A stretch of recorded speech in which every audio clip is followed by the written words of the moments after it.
Проектор направлен на экран, на котором пестрят цифры, формулы и уравнения. И не сразу поймешь, что именно обсуждают педагоги. 5 минут, 10, а диалог все еще о теплоте сгорания сероуглерода. Вопросов к ведущей мало. Учителя без лишних слов понимают друг друга.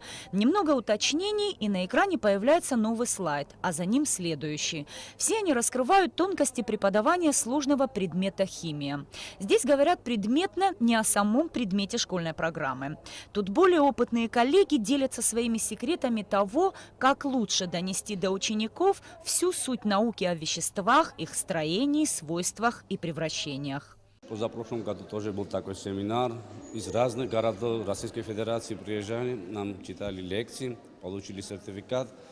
А сейчас в этом году особенно нам понравилась лекция доцента СМИРа, декан юридического факультета АГУ, который повел лекции по Конституции Абхазии, о выборах.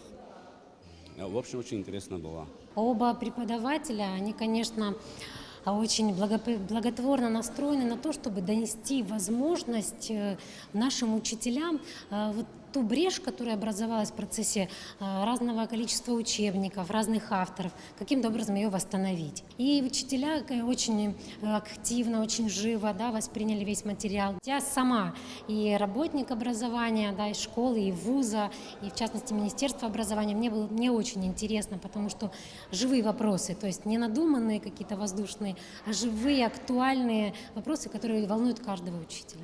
Преподаватели обществознания сегодня имели возможность послушать не только коллег из России, но и наших специалистов самой высокой квалификации. По словам кандидата психологических наук Оксаны Борисовой, диалог получился очень интересным. Ее восхитил высокий уровень знаний абхазских коллег. Семинар прошел очень динамично и плодотворно. Очень радует, что ваши педагоги имеют огромный запас знаний, но систематизация и использование интерактивных методов немного на стадии развития.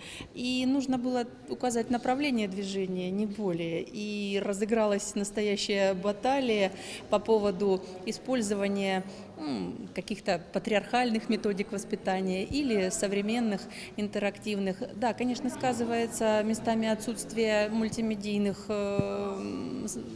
особенностей, скажем так, в преподавании, но это нисколько не умаляет. Обществознание, в данном случае мой предмет, он иной раз проще рассказывается даже на пальцах и на примерах из эпоса, чем с использованием мультимедийных технологий, которые порой даже бывает отвлекают нашу молодежь. Пусть это не покажется вам несколько архаичным, но знания нужно прививать.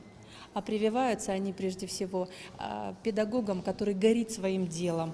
А у вас все с этим замечательно. Невозможно дать ученикам актуальные знания, если сам педагог давно перестал учиться и повышать свою квалификацию.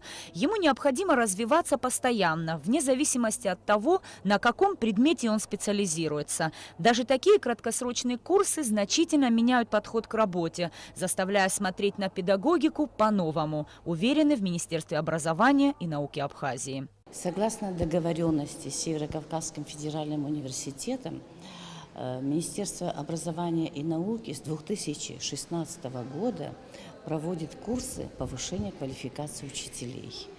Курсы проведены уже для руководителей школ, для учителей русского языка и литературы. Более 150 учителей получат соответствующие сертификаты. Курсы мы проводим с целью повышения профессионального мастерства учителей. Посещаемость у нас хорошая, педагоги на самом деле нуждались в этих курсах по биологии и химии.